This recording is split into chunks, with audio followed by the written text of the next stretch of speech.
Today we are taking you to one of our favorite vacation spots, the Outer Banks of North Carolina, to give you our top 10 things to do on the Outer Banks other than go to the beach. Now, the Outer Banks are a series of barrier islands along the northern coast of North Carolina. The distance from the northernmost point to the southernmost point is about 120 miles. To travel the full distance from top to bottom at something approximating the speed limit would take you about 3 hours over land and bridges, and as you get toward the southernmost island, Ocracoke, it includes a 1-hour ferry ride. So remember, just because the activities we discuss are all on the Outer Banks, that doesn't really mean they're all a short distance from each other. But the length of these islands also means there's over 100 miles of Atlantic Ocean beaches on the eastern side of the islands, and about the same amount of beachfront property on the western sound side of the islands, across the water from the mainland of North Carolina. So the most popular activities here are typical beach activities like swimming, fishing, boating, building sandcastles, laying out in the sun, and surfing. But other than all that, what else is there to do in the Outer Banks? Well, here are our 10 favorite things.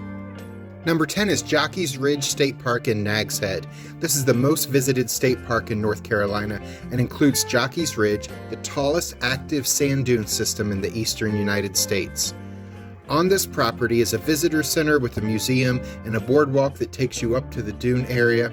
This dune is actually constantly moving. The wind blows the sand back and forth in various directions. In fact, the wind blew the sand over a next-door mini golf course years ago. For a while, the owner would remove the sand from his mini golf course each day, put it in his truck, but more and more the sand started blowing from Jockey's Ridge onto the mini golf course, drive it back to the sand dunes where he would empty it back out, and eventually the owner just gave up and closed his business. That mini golf course has been swallowed up by the sand dune, and one of the holes of the golf course took place in a big castle. And depending on the wind and the shifting sand, you can actually sometimes see the top of a castle poking out through one end of the dune.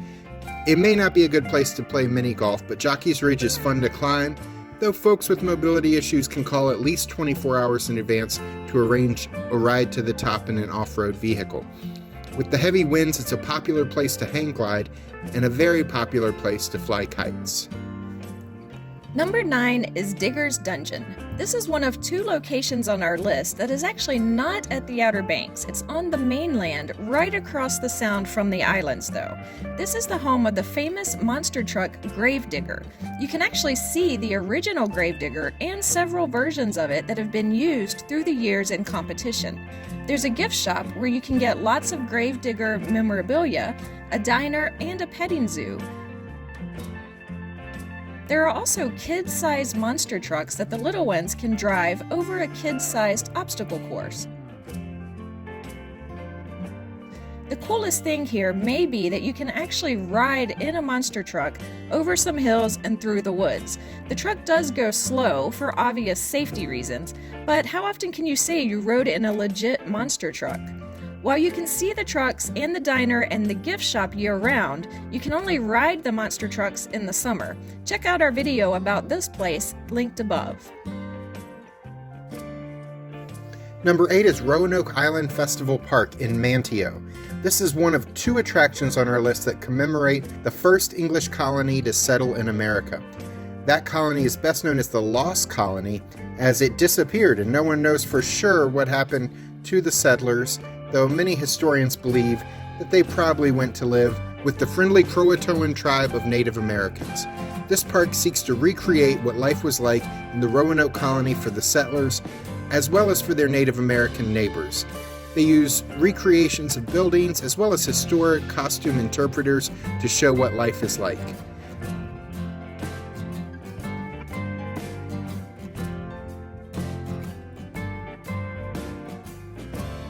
There's a recreation of one of the ships the settlers traveled on that you can actually tour, and there's also a museum, though we visited during COVID when the museum was closed and the costumed interpreters were not around. But things are largely back to normal at this park now. You can check out our video of this park by clicking on the link above.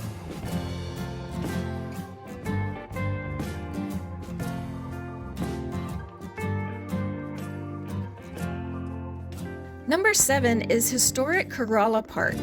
This park is made up of several different historic sites. The park is neighbored by historic Corolla Village, which features restored and repurposed homes, as well as a chapel and a school, both still in use today, that date back to the late 1800s. A short walk away, the park features Whalehead Mansion, a huge 1920s-era home featuring top-of-the-line amenities for the period in which it was built, including corduroy walls, cork flooring, and Tiffany glass sconces. While the park is free, touring the mansion costs $7 per person. Also at the park is the Outer Banks Center for Wildlife Education, which features indoor exhibits and outdoor programs designed to help guests learn about North Carolina's coastal wildlife and natural history. And finally, the park includes the Currituck Beach Lighthouse, which brings us to number 6. Number 6 is visiting the lighthouses of the Outer Banks. There are 5 different lighthouses, including this river lighthouse in Manteo, which is the shortest lighthouse we have ever seen. Each lighthouse is unique with a distinctive history. Some of them are open for climbing, and all of them are beautiful to see.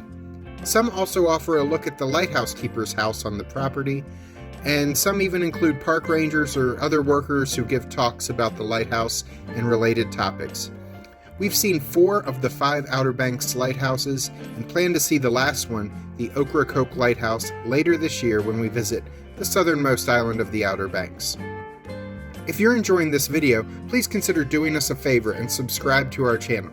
It will help our channel grow, and by clicking the notification bell, you will know when new travel videos are posted. We would definitely appreciate your support. Number 5 is H2OBX. If you like your fun in the sun to have a little thrill or adventure in it, check out this number 5 pick, the H2OBX Water Park. This is the newest water park on the Outer Banks. It features more than 30 rides, slides, and attractions including plunge slides, raft and tube slides, a wave pool for kids as well as one for adults, a lazy river, and several dining options. The park is themed to the history of the area, including the Wright brothers' first flight and pirates who were known to hide out on the island, such as Blackbeard, who was killed on Ocracoke Island. This is a large park, and families should be able to find something that all ages will enjoy. They have lockers for your personal items, restrooms, changing rooms and showers, and lounge chairs in both the sun or the shade, though you probably want to arrive when the park opens if you hope to grab a chair in the shade. You can also rent a cabana for the day. They offer a standard option for up to 8 guests that includes lounge chairs, a couch or a love seat, a table, and a ceiling fan for $199 per day, or they have a deluxe option for up to 12 guests that adds some more seating and a 43-inch television for $299 per day. We spent a day here with friends recently and we had a lot of fun. Even if you aren't into the slides, the lazy river and wave pool are a great way to relax and cool off in the summer. Tickets for guests over 42 inches tall are $36.99. Seniors and children cost a bit less.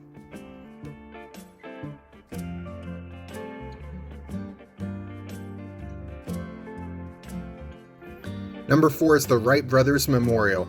This national park is located in Kill Devil Hills, North Carolina.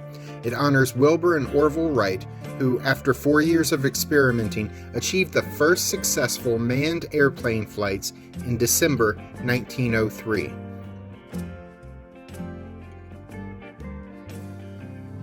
Guests will find a visitor center with a replica of the plane and various hands-on exhibits. And outside, visitors can walk along a trail that show how far each of the brothers' 4 flights went on that historic day where they made their first successful flight, as well as a reconstruction of the living quarters the brothers stayed in during their time on the Outer Banks. Finish off your visit by climbing Big Kill Devil Hill to visit the monument built to memorialize the Wright brothers' achievements. At the time of this recording, the fee for adults 16 years of age and older to enter this national park was $10. Children under 15 can enter for free. Number 3 is Fort Raleigh National Historic Site. This site, run by the National Park Service, is the other attraction that commemorates the history of the lost colony in the town of Manteo.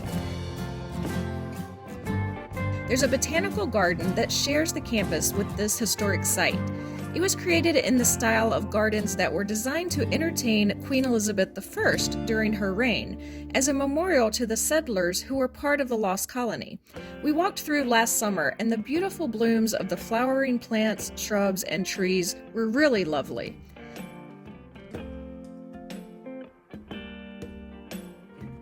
The historic site next door features earthwork that was found by archaeologists at the site. It's believed to be the area where a small fort was built by colonists in 1585. The area is too small to have housed many people, so historians are unsure what the structure could have been used for. Some think perhaps it was used for storage of weapons or other supplies. There are a lot of walking trails at this site, as well as some references to the site's use as a stop on the Underground Railroad in the final days of slavery. But this site may best be known now as the location that has the waterfront theater that features a play entitled The Lost Colony. The play, which is performed nightly each summer, is now in its 84th season and has helped launch the career of several actors, including Andy Griffith, who lived on the island for many years and is in fact now buried on the island in a private grave. We wanted to see this play last year, but it was closed due to COVID.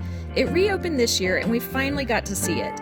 We really enjoyed the play, which of course tells the story of the disappearing English settlers. This is the first season that actual Native Americans from the Lumbee tribe of North Carolina were hired to play the Native American roles. They also hired a Native American choreographer and made other changes to make the portrayal of the Native Americans more accurate.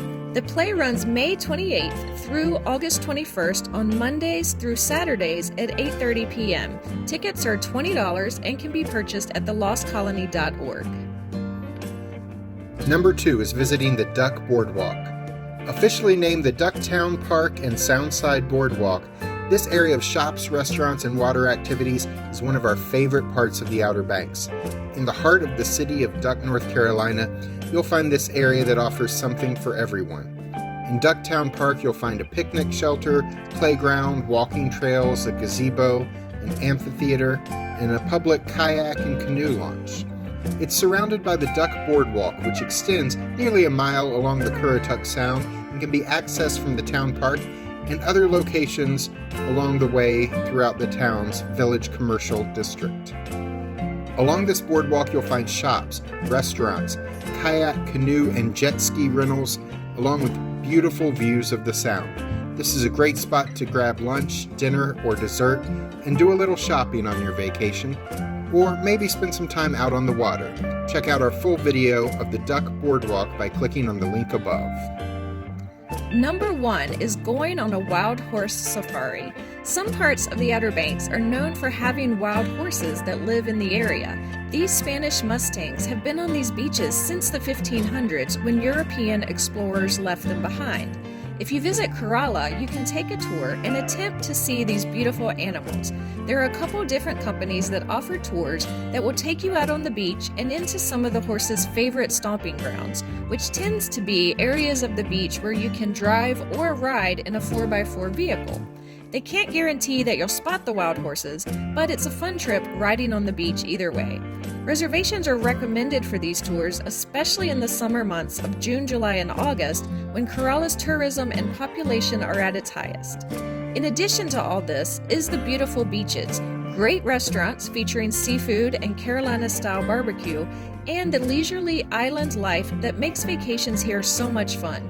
Click the link at the end to go to our Outer Banks playlist. We just got back from the Outer Banks and we have new OBX videos coming out in the next few weeks. I'm Alice. And I'm Jack. Subscribe to our channel and click the notification bell so we can see you the next time we're traveling through.